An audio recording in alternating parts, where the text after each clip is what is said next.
Everyone, welcome back to Parcham. I am Puja.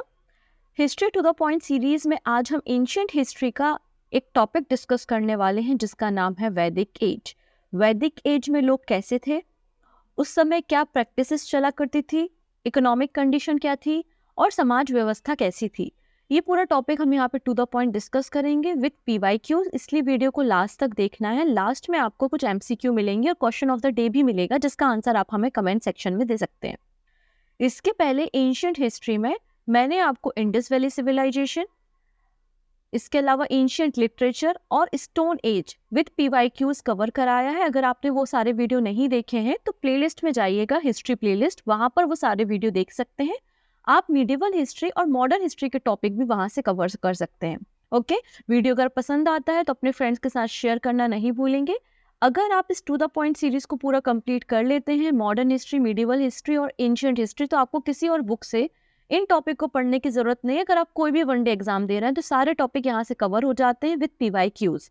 Channel पे पहली बार आ रहे हो तो चैनल को सब्सक्राइब कर लेना जिससे अपकमिंग क्लासेस के नोटिफिकेशन आपको मिल सके। हम बात करेंगे क्लास के PDF के बारे में। तो आज की क्लास का जो PDF होगा वो हमारी वेबसाइट पे अवेलेबल होगा, तो वेबसाइट से आप क्लास का PDF ले सकते हैं। बाकी मैं आपको यही सजेस्ट करूंगी कि हैंड रिटन नोट्स बनाइए, कॉपी पेन लेकर बैठिए और जो इंपॉर्टेंट पॉइंट आपको लगते हैं वो आप नोट डाउन करते जाइए। सो स्टार्ट कर लेते हैं हम वैदिक एज के बारे में।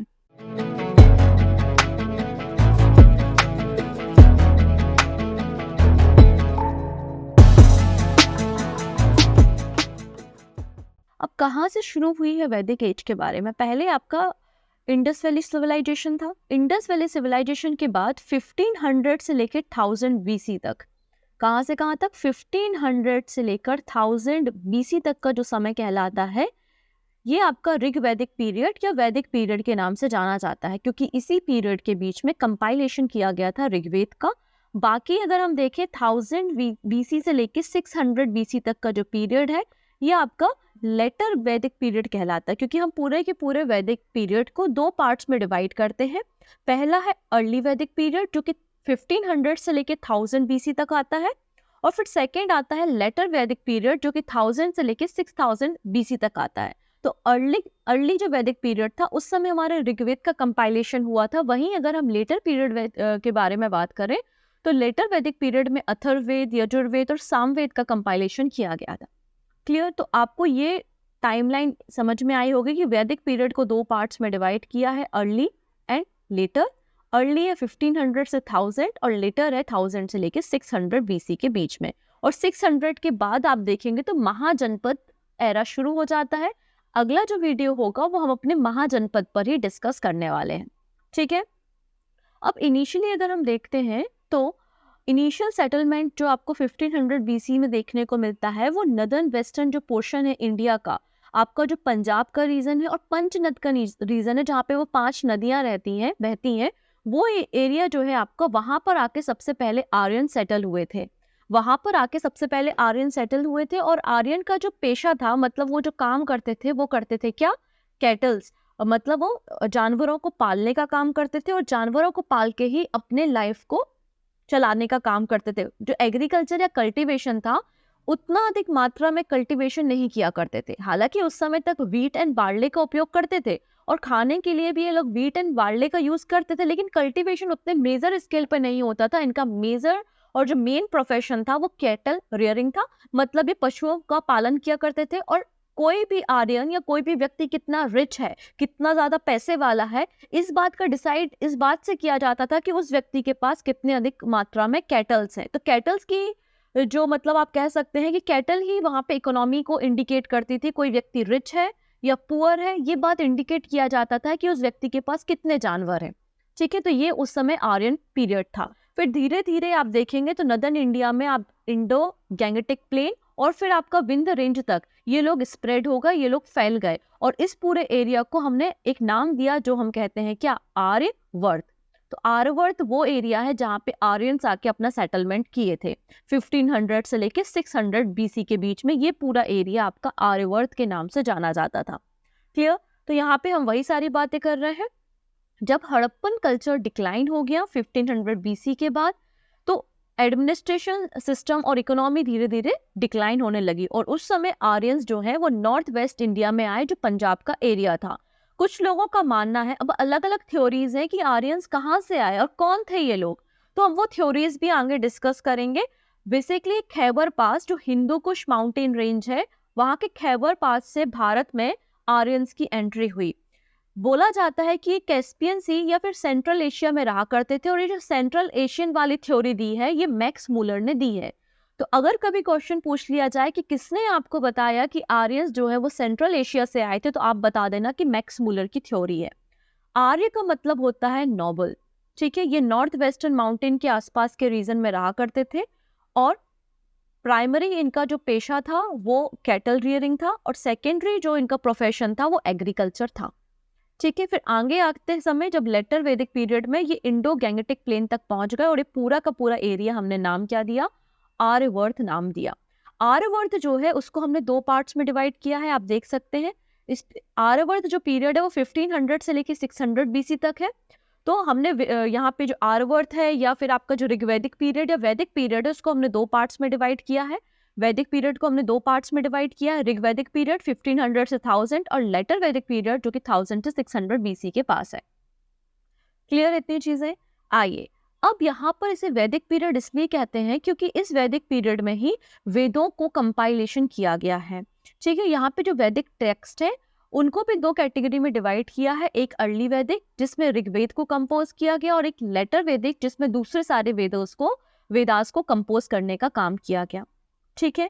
अब अजम्पशंस क्या है कि ओरिजिनल होमलैंड क्या था आर्यंस का, मतलब ये आर्यंस जो थे वो कहाँ से आए थे। तो अलग अलग थ्योरी है, जैसा कि मैंने कहा है आपको जो थ्योरी याद रखनी है वो आपको दयानंद सरस्वती की याद रखनी है। दयानंद सरस्वती जी ने कहा था कि ये लोग तिब्बत से आए हैं। वहीं बाल गंगाधर तिलक ने कहा था कि ये लोग नॉर्थ पोल से आए हैं। बाल गंगाधर तिलक की एक बुक भी है, Arctic home of the Vedas, और इस बुक में इन्होंने कहा है कि ये लोग नॉर्थ पोल से आए थे। वहीं मैक्स मूलर ने कहा है कि सेंट्रल एशिया से थे, एंड पैंका एंड हर्ट ने कहा है कि ये लोग जर्मनी से आए थे। वहीं यहाँ पर डॉक्टर संपूर्ण नंद ने कहा है कि ये सप्त सिंधु के रीजन से थे। अब इस सप्त सिंधु क्या है, तो सप्त सिंधु बेसिकली 7 रिवर्स का कॉम्बिनेशन है, जहां पर ये 7 नदियां बह रही हैं, उस रीजन को सप्त सिंधु कहा है। अभी हम सप्त सिंधु का वो रीजन भी डिस्कस करेंगे। जब ये आर्यंस लोग भारत में आए थे तो अब अगेन यहाँ पे कॉन्फ्लिक्ट होंगे, क्योंकि ऑलरेडी भारत में भी तो लोग रह रहे होंगे, कई सारी ट्राइब्स भारत में रहती थी। तो यहाँ पे आर्यंस और ट्राइबल्स के बीच में कॉन्फ्लिक्ट शुरू हो गए और फाइट शुरू हो गई। पहली फाइट जो आर्यंस की हुई थी वो द्रविडियन के साथ हुई थी, और फिर द्रविडियन जो है वो साउथ इंडिया की तरफ चले गए। यहाँ पर जो आर्यंस थे बेसिकली उन्होंने बताया है कि उनके दो ही एनिमीज थे, पहले है पनी और दूसरे है दासा। दासा को दसायु भी कहा है, दासा कहा है। तो इनके साथ इनका कॉन्फ्लिक्ट था, और कॉन्फ्लिक्ट क्यों था, किस रीजन से था, तो आंसर हो जाएगा कैटल्स के लिए, क्योंकि जो पनीस थे ये कैटल्स की मतलब पशुओं की चोरी किया करते थे, इसलिए आर्यंस की जो फाइट थी वो पनीस के साथ होती थी। ऋग्वेद में कई बार एक टर्म मेंशन है जिसका नाम है क्या, दासुहंत। दासुहंत का मतलब है कि जो दासा है उनका इन्होंने हत्या की है, इनके साथ कॉन्फ्लिक्ट हुआ है, ट्राइबल कॉन्फ्लिक्ट विद आर्यंस, ठीक है। नेक्स्ट बात करते हैं, उस समय अगर ऋग्वेद में मेंशन है कि कई सारे ट्राइब्स रहा करती थी, और सबसे बड़ी यहाँ पे जो ट्राइब मेंशन है वो है भारत ट्राइब, जिसके कारण यहाँ पे भारतवर्ष नाम पड़ा है, ये बात मेंशन है ऋग्वेद में। यहाँ पर आप देखेंगे आपको एक बैटल के बारे में, ऋग्वेद का जो 7वां मंडल है, मैंने आपको बताया था वैदिक जो हमने लिटरेचर डिस्कस किए, मैंने बताया है आपको कि ऋग्वेद में 10 मंडल है, उसमें जो 7th नंबर का मंडल है उसमें आपको 10 राज्य युद्ध के बारे में, मतलब बैटल ऑफ 10 किंग्स के बारे में मेंशन है।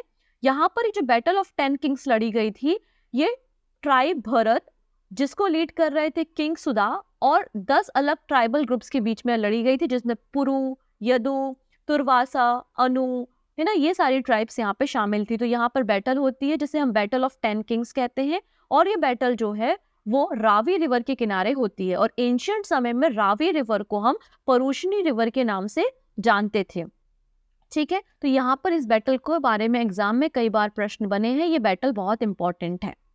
आइए हम ऋग्वैदिक पीरियड के बारे में बात करते हैं। तो अर्ली वैदिक सिविलाइजेशन या वैदिक पीरियड, तो ऐसा माना जाता है कि ये लोग सप्त सिंधु के रीजन से थे।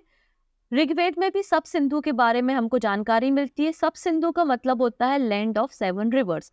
कौन कौन सी रिवर है? तो इंडस रिवर जिसको सिंधु कहा जाता है, सरस्वती रिवर जो कि अब गायब हो चुकी है, और 5 रिवर है पंजाब की, झेलम, चिनाब, रावी, व्यास और सतलज। अब आपको इनके एंशियंट नेम पता होने चाहिए।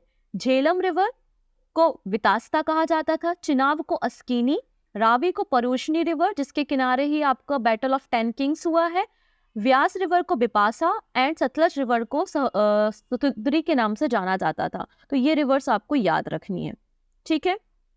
नेक्स्ट है पॉलिटिकल स्ट्रक्चर। अब यहाँ का पॉलिटिकल स्ट्रक्चर हम देखते हैं, तो इस स्लाइड को हम 2 मिनट बाद डिस्कस करेंगे, पहले हम इस डायग्राम पे आते हैं। तो जैसे कि अभी भी हम देखें तो सबसे छोटा यूनिट क्या होती है? फैमिली होती है, जिसमें पेरेंट्स होते हैं और उनके बच्चे होते हैं, राइट। तो सबसे छोटी यूनिट क्या थी? कुल। सबसे छोटी यूनिट क्या थी? कुल थी, मतलब फैमिली थी, और जिसका हेड कुलपति कहलाता था, क्योंकि हमारे जो फैमिली के हेड होते हैं वो हमारे फादर होते हैं, राइट। तो सबसे छोटी यूनिट क्या थी? कुल थी, और कुल का हेड जो है वो कुलपति कहलाता था। अब कई सारी फैमिलीज को मिला दो, कई सारी फैमिलीज को मिला दो, तो कई सारे जब कुल आपस में मिलते थे तो क्या बनता था? तो कुल्स के आपस में मिलने से बनता था ग्राम। कुल के आपस में मिलने से क्या बनता था? ग्राम बनता था, और ग्राम का हेड जो था वो ग्रामनी कहलाता था। ग्राम का हेड जो है वो ग्रामनी कहलाता था। अब कई सारे ग्राम्स को इकट्ठा कर लो, कई सारे ग्राम्स को मिला लो तो बनता था विश। ग्राम्स को मिलाने पे बनता था विश, जिसको आप क्लेन भी कह सकते हो, और विश का जो हेड होता था वो विशपति कहलाता था। वैसे ही कई सारे विश को आप मिला लीजिए, तो विश को आपस में मिलाने से बनता था जन। क्या बनता था? जन। और जन का जो हेड होता था वो राजन कहलाता था, जिसे हम किंग भी कह सकते हैं। तो इस तरीके से जो सबसे बड़ी यूनिट होती थी वो राजा होती थी, या राजन को सबसे बड़ा माना जाता था, हेड माना जाता था। तो याद रखेंगे, वैदिक पीरियड में आपका जो सोसाइटी थी, सबसे छोटी यूनिट कुल, कुल के बाद ग्राम, ग्राम के बाद विश, और विश के बाद जन था। जन का हेड राजन या जनपति कहलाता था, जिसे ट्राइबल हेड भी कहा जाता था। तो यही बातें मैंने यहाँ पर भी आपको मेंशन की है अबाउट द कुल, ग्रामनी, विशपति, ठीक है। यहाँ पर आप देखेंगे ट्राइबल जो थी कैसे अब एडमिनिस्ट्रेशन होगा, एक किंगडम बन गया, ट्राइबल का एक किंगडम बन गया, जिसका हेड कौन हो गया? राजा हो गया, किंग हो गया। अब इसका एडमिनिस्ट्रेशन कौन करेगा? कैसे एडमिनिस्ट्रेशन होगा? इसके लिए 2 असेंबली थी, जिनको सभा और समिति कहा जाता था। एडमिनिस्ट्रेशन को रन करने के लिए 2 असेंबलीज थी, जिनको हम सभा और समिति कहते थे। अभी हम इनके बारे में डिस्कस करेंगे। यहाँ पर हमें कई ट्राइबल किंगडम्स के बारे में भी जानकारी मिलती, जैसे कि पुरु, यदु, मत्स्य, भरत और अनु। ये सभी आपके ट्राइबल किंगडम है, जिनके बारे में हमें मेंशन मिलता है। अब पॉपुलर असेंबली कौन सी थी? तो जैसे कि मैंने कहा कि राजा के पास पावर थी, लेकिन यहाँ पर राजा ऑटोक्रेट नहीं था कि सारे के सारे डिसीजन राजा खुद से ले ले, नहीं। राजा के वर्क करने के लिए एक एडमिनिस्ट्रेशन थी, इसके अंदर 2 बॉडी थी, जिनकी मदद से राजा कोई भी डिसीजन लिया करता था, सभा एंड समिति। सभा का हेड सभापति कहलाता था, और सभा जो थी वो कुछ सिलेक्टेड एल्डर्ड लोगों की एक एडवाइजरी बॉडी थी, जो कि राजा को एडवाइस करने का काम, एडमिनिस्ट्रेशन करने का काम करते थे। और सभा कोर्ट ऑफ लॉ भी थी, और क्रिमिनल केसेस को हैंडल करने का काम भी सभा करती थी। सभा का हेड सभापति कहलाता था, वहीं एक कहलाती थी समिति। तो कॉमन पीपल का जो एक ग्रुप था वो समिति कहलाती थी। समिति basically political business of the state से डील करती थी, और राजा को इलेक्ट करने, जैसे आज हमारे देश में इलेक्शंस होते हैं, वैसे ही राजा को इलेक्ट करने का काम समिति करती थी। और समिति में तो कॉमन लोग थे, यही लोग ही इलेक्ट करते थे राजा को। और समिति का जो हेड होता था उसको पति कहते थे। इसके अलावा कुछ मेजर ऑफिसर्स भी आपको मिलेंगे। रिलीजियस ऑफिसर को पुरोहित कहा जाता था। स्पाई जो होते थे उसको स्पाश कहते थे। दुर्गापति, पुरूप, जो आपका पाश्चर ऑफिसर, मतलब जो आपकी जमीन है, जो आपके कैटल्स हैं, उनका जो हेड है वो क्या कहलाता था? वजापति कहलाता था। और पुलिस जो है वो उग्र कहलाते थे। कोई भी जुडिशियल ऑफिसर के बारे में यहाँ पे हमें मेंशन नहीं मिलता, ठीक है। अब एडमिनिस्ट्रेशन कैसे चलता था? तो सबसे बड़ी बॉडी तो हो गई, ट्राइबल का जो चीफ है वो राजन है, ठीक है। अब राजा का जो एडमिनिस्ट्रेशन है उसमें एक पुरोहित मतलब प्रीस्ट होता था, एक होता था सेनानी मतलब जनरल ऑफ द आर्मी। अब यहाँ पे कोई स्टैंडिंग आर्मी नहीं थी, क्योंकि ऐसा नहीं था कि ये लोग लगातार फाइट करते रहते थे। जब कभी फाइट की कंडीशन बनती थी, जब कभी युद्ध की कंडीशन बनती थी, तो ये अपनी आर्मी को असेंबल करते थे, और जनरल ऑफ द आर्मी जो था वो सेनानी कहलाता था। वहीं विलेज का हेड कौन कहलाता था? ग्रामनी कहलाता था। और कुछ स्पाई जो है वो एडमिनिस्ट्रेशन में थे, गुप्तचर जो थे वो एडमिनिस्ट्रेशन में थे। अब जैसा कि मैंने कहा स्टैंडिंग आर्मी नहीं थी, ड्यूरिंग द वॉर ये लोग अपनी आर्मी को असेंबल करते थे। अब यहाँ पे आर्मी जो थी उसमें 2 पार्ट हुआ करते थे, एक होते थे पत्ती मतलब इन्फेंट्री, और एक है रथीस। रथी मतलब जो चैरियट वॉरियर थे, रथ को लेके चला करते थे, ठीक है। इसके अलावा जो सोल्जर्स थे उनकी भी अपनी एक यूनिट थी, सरदा, व्रता एंड गना। व्रजपति जो था वो ऑफिसर था, ठीक है, जो कि लार्ज लैंड का ऑफिसर था, अथॉरिटी था। अब सोशल स्ट्रक्चर देखते हैं, महिलाओं की क्या कंडीशंस थी वो हम समझते हैं। तो जो आपका वैदिक पीरियड था उसमें महिलाओं की कंडीशन काफी अच्छी थी। Women's and men's both are equal. सभा में, समिति में एक अच्छी पोजीशन को होल्ड करती थी वीमेंस, ठीक है। यहाँ पे कई ऐसे वीमेन पोइट के बारे में, लोमहर्ष, घोषा, आपला, इनके बारे में पता चलता है। इन्होंने कई हाइम्स भी लिखे हैं वेदास में। इसके अलावा अमाजू, अमाजू वो वीमेन होती थी जो अनमैरिड रहती थी लाइफ टाइम, मतलब जो लाइफ टाइम शादी नहीं करती थी, उसे अमाजू कहते थे। सती की प्रैक्टिस जो है वो नहीं थी यहाँ पर। इसके अलावा मोनोगैमी थी, मतलब जनरल प्रैक्टिस थी कि सिंगल मैरिज ही आपको करनी है, एक मैन एक फीमेल से शादी करेगा। लेकिन जो रॉयल फैमिलीज थी उनमें पॉलीगैमी आपको देखने को मिलती है, मतलब बहुत सारी शादियां देखने को मिलती हैं। यहाँ पर चाइल्ड मैरिज की प्रैक्टिस नहीं थी, चाइल्ड मैरिज की प्रैक्टिस यहाँ पर आपको देखने को नहीं मिलेगी। और सबसे इंपॉर्टेंट जो कैटल था वो काऊ थी। सबसे इंपॉर्टेंट इनका जो पशु था जिसको ये देवता तुल्य मानते थे, पूजा करते थे, वो कौन थी? काऊ थी, ठीक है। काऊ को मतलब कोई भी ट्राइब या कोई भी इंसान कितना रिच है इस बात का डिसाइड किया जाता था कि उसके पास कितने कैटल्स हैं। एज अ रिवॉर्ड भी कैटल दिए जाते थे। और जब बैटल की कंडीशन होती थी तो बैटल भी कैटल्स की वजह से ही होता था। बैटल क्यों होते थे? कैटल की वजह से होते थे। और बैटल की वजह से जो कैटल की वजह से बैटल हो रहे हैं उन्हें हम गविष्टि कहते थे। तो गविष्टि क्या है? बैटल है जो कैटल की वजह से हो रही हैं, ठीक है। तो जो जितना ज्यादा कैटल रखेगा वो उतना ज्यादा वेल्थी होगा। और जनरल टर्म जो कैटल के लिए था वो गोमत था। गोमत वो व्यक्ति है जो कि वेल्दी व्यक्ति है जिसके पास ज्यादा कैटल है, क्योंकि मेन ऑक्यूपेशन यहाँ पे ऋग्वैदिक पीरियड्स में या फिर ऋग्वैदिक आर्यन में कैटल रियरिंग था।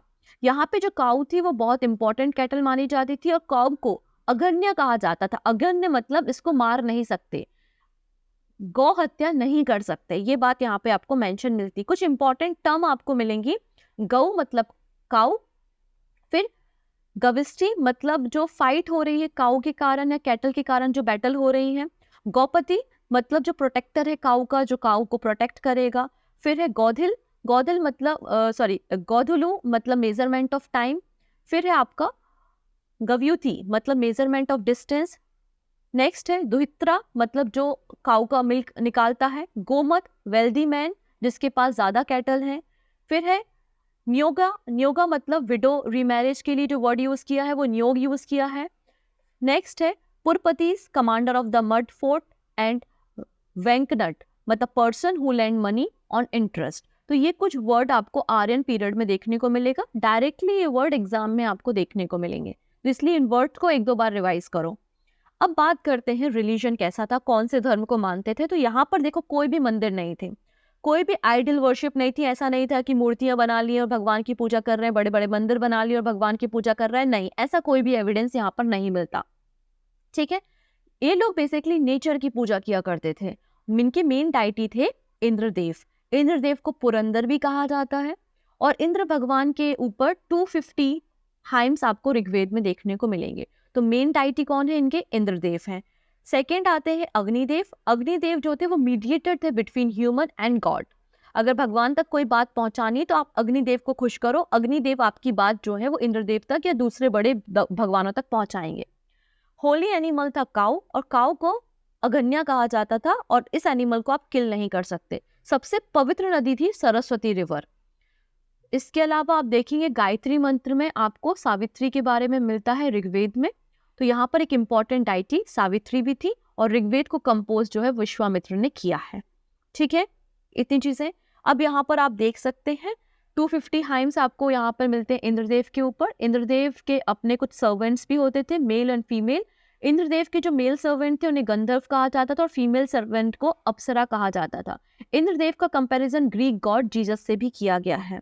तो ऋग्वेद के जो लोग थे वो बेसिकली नेचुरल फोर्सेस की वर्शिप करते थे, जैसे अर्थ, फायर, विंड, रेन और थंडर। तो थंडर के लिए इंद्रदेव की पूजा, रेन के लिए वरुण देव की पूजा, विंड के लिए वायुदेव, फायर के लिए अग्निदेव और अर्थ के लिए पृथ्वी। इन सब की ये लोग पूजा किया करते थे। आप यहाँ पर इस लिस्ट को देख सकते हैं जिसमें आपको किस भगवान की पूजा कौन कर रहा है और क्यों कर रहा है वो आपको मिलेगा। अब इसमें इंपॉर्टेंट क्या क्या पढ़ना है वो मैं आपको बताती हूँ। इंद्रदेव, इन्हें पुरंदर कहा जाता है, इन्हें डिस्ट्रॉयर ऑफ पोर्ट कहा जाता है, ये बारिश के देवता हैं। 250 हाइम्स आपको यहाँ पे इंद्रदेव के बारे में मिलेंगे। अग्निदेव जो है वो मीडिएटर है between human and God. Rudradev को एनिमल का भगवान बताया जाता है, ठीक है। सावित्री गॉड ऑफ लाइट है। फिर आपको ये पोषण याद रखना है, ये कैटल गॉड है, ठीक है। शूद्र लोग भगवान, यहाँ पे बाद में जाके शूद्रों के भगवान ये हो गए हैं। नेक्स्ट है आपके वरुण देव। वरुण देव को क्रिएटर ऑफ अर्थ एंड सन बताया जाता है, ठीक है। ये नाम आपको याद रखने हैं। नेक्स्ट बात करेंगे ट्रेड एंड कॉमर्स। तो बेसिकली यहाँ पे बार्टर सिस्टम देखने को मिलता है, आप सामान दो, सामान के बदले सामान मिलेगा। आगे जाके आप देखेंगे कि कुछ मैरीटाइम एक्टिविटीज के लिए इन लोगों ने एक गोल्ड पीस शुरू किया था, गोल्ड का सिक्का आप बोल सकते हैं, जिसको निष्क कहा जाता था, एक्सचेंज करने के लिए यूज किया जाता था। Trade and commerce were regulated and manage by the group of people, जिन्हें पनी कहा जाता था। कुछ अदर इंपॉर्टेंट इन्फॉर्मेशन ये है कि आर्यंस जो लोग जो थे वो कॉटन, वूल और डियर की स्किन को पहना करते थे। गारमेंट्स के 3 पार्ट्स थे, एक अंडर गारमेंट जिसको निवी कहा जाता है, इसके अलावा परिधान और फिर मेंटल जिसको अधिवश कहा जाता है, ठीक है। इतनी चीजें। मैक्सिमम ये लोग बार्ले खाया करते थे, मतलब जौ और वीट, गेहूं को खाया करते थे ये लोग, ओके। नेक्स्ट बात करेंगे the word Aryan denotes a race. First permanent home of Aryan जो है वो पंजाब है, इंडिया में। The world god and god in my soul, ये फिलॉसफी आपको उपनिषद में देखने को मिलती है। War begin in the minds of man, ये स्टेटमेंट आपको अथर्ववेद में मिलता है। नेक्स्ट है रत्नाकर। तो इंडियन ओशियन मतलब हिंद महासागर को रत्नाकर बोला गया है। अर्लीस्ट आर्यन टेक्स्ट जो था वो बलि था। बलि क्या है? आर्यन टेक्स्ट है। एंशियंट टर्म जो लेबर फोर्स के लिए यूज किया जाता था वो है विस्टी। Code of conduct of Vedic society was laid out in the text smritis. Code of conduct कैसे थे, कैसे लॉ थी, लॉ व्यवस्था क्या थी, वो स्मृति में मेंशन है। ऋग्वेद में आपको लेड के बारे में भी मेंशन है, लेड एक मेटल होता है। इसके अलावा पहली बार गोत्र वर्ड भी आपको ऋग्वेद में देखने को मिलेगा, ठीक है। मैक्स मुलर ने बताया है कि ऋग्वेद जो आर्यंस है वो एक रेस है और ये सेंट्रल एशिया से आए हैं। यहाँ पे इस लिस्ट को आप रट लेना, जैसे रटना चाहो वैसे रट लो, लेकिन रट लेना। क्यों? क्योंकि ये इंपॉर्टेंट रिवर्स है, उनके प्रेजेंट नेम और एंशियंट नेम है, जैसे अस्कनी चिनाब रिवर, परुशनी रावी, वितास्ता झेलम, ठीक है। ये नदी आपको चर्मावती, चिनाब रिवर, ये सारी नदियां एग्जाम में पूछी जाती है, इसलिए आप इनका स्क्रीनशॉट ले लीजिए। दो चार बार रिवाइज करेंगे आपको सारी नदियां याद हो जाएंगी।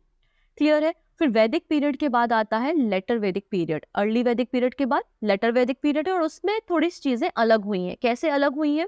धीरे धीरे आप देखेंगे कि वीमेंस की कंडीशन ड्रॉप होते चली जा रही है। आप यहाँ पे अर्ली वैदिक पीरियड में देख रहे हो कि कोई भी वर्ण व्यवस्था यहाँ पर नहीं है, सारे लोग बराबर है, मेन और वीमेन इक्वल है। और आगे जाके अगर आपको थोड़ा सा यहाँ पे 1000 BC के पास अगर वर्ण व्यवस्था देखने को मिलती है तो उनके काम के अकॉर्डिंग मिलती है।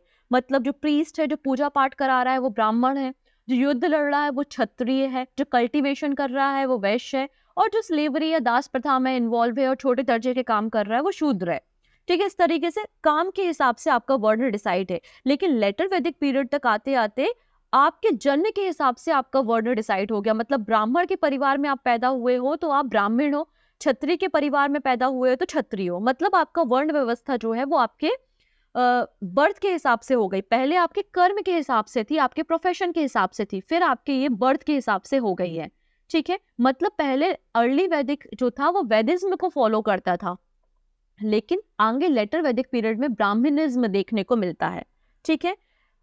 अर्ली वैदिक पीरियड में इनका मेन प्रोफेशन था कैटल रियरिंग, लेकिन लेटर वैदिक पीरियड में इनका मेन प्रोफेशन हो गया एग्रीकल्चर।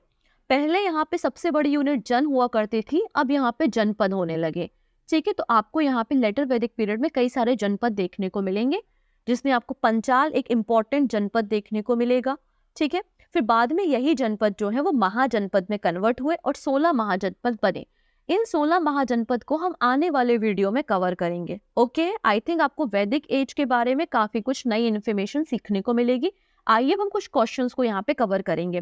पहला क्वेश्चन है बैटल ऑफ 10 किंग्स, ये आपको ऋग्वेद के किस मंडल में मेंशन है? तो 7वां मंडल, ऋग्वेद का 7वें मंडल में आपको देखने को मिलेगा। What is the term use for the search for cow और फाइट फॉर काउ? तो यहाँ पे जब काउ के लिए लड़ाई हो रही तो उसे हमने क्या कहा है? गाविष्ठी कहा है। गाविष्ठी ये वर्ड आपको याद रखना है। अगन्या किसके लिए कहा गया है? तो अगन्या वर्ड जो है वो काउ के लिए, गाय के लिए उपयोग किया गया है। ठीक है, इतनी चीजें। फाइट फॉर काउ यहाँ पे ऋग्वेद में गवष्ठी को कहा गया है ना, यहाँ पे ऑप्शन 1 करेक्ट हो जाएगा। गोपति शायद गलती से हो गया होगा। ओके, नेक्स्ट बात करते हैं। कौन सा यज्ञ यहाँ पे कोरोनेशन ऑफ किंग को इंडिकेट करता है? तो जब राजा की ताशपोशी होती थी तब यहाँ पे राजसु यज्ञ किया जाता था। तो ऑप्शन 1 यहाँ पे करेक्ट है। बैटल ऑफ 10 किंग किस नदी के किनारे हुआ है? तो आंसर हो जाएगा रावी नदी, जिसको हम पर्युषणी रिवर के नाम से जान रहे हैं। नेक्स्ट है, किस नदी को मातेतमा, देवीतमा एंड नदीतमा कहा है? मतलब सबसे पवित्र नदी ऋग्वेद में कौन सी है? तो सरस्वती रिवर है। कौन सी रिवर है यहाँ पे? सरस्वती रिवर है। Okay, option number B is the right answer. यवा, यवा मेंशन इन द ऋग्वेद, ये कौन सी एग्रीकल्चर प्रोडक्ट की बारे में बात हो रही है? तो बार्ली, मतलब जौ को यवा यहाँ पे नाम दिया गया है। Option 1 is the right answer.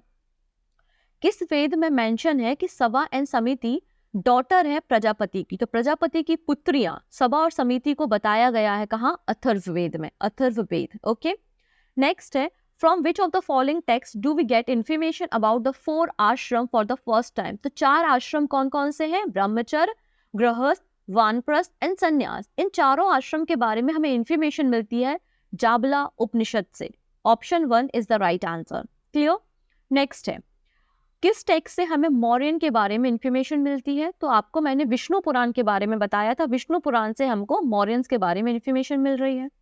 Next है, in which of the following text after the death of father the son is considered the right of the property? Father की डेथ के बाद फादर की जो प्रॉपर्टी है वो बेटे को मिलेगी। ये बात कहाँ पे मेंशन है? तो ये बात मेंशन है दया भाग में। Option D is the right answer. Option D. This is the question of the day. Ayurveda, that is the science of life, appeared first in। आजकल हम आयुर्वेदा के बारे में, जेनेरिक मेडिसिन के बारे में काफी डिस्कशन कर रहे हैं। तो आयुर्वेदा के बारे में कहाँ पे मेंशन है? 4 ऑप्शंस आपको स्क्रीन पे दिख रहे हैं। जो भी सही आंसर होगा वो आप हमें कमेंट पे दीजिएगा। रिप्लाई भी मैं आपको वहीं पे कर दूंगी। ओके, आई होप आप लोगों ने पूरी सीरीज को एंजॉय किया होगा। मिलते हैं नेक्स्ट वीडियो में, जहाँ पे हम महाजनपद को डिस्कस करेंगे। So thank you so much, take care and bye bye.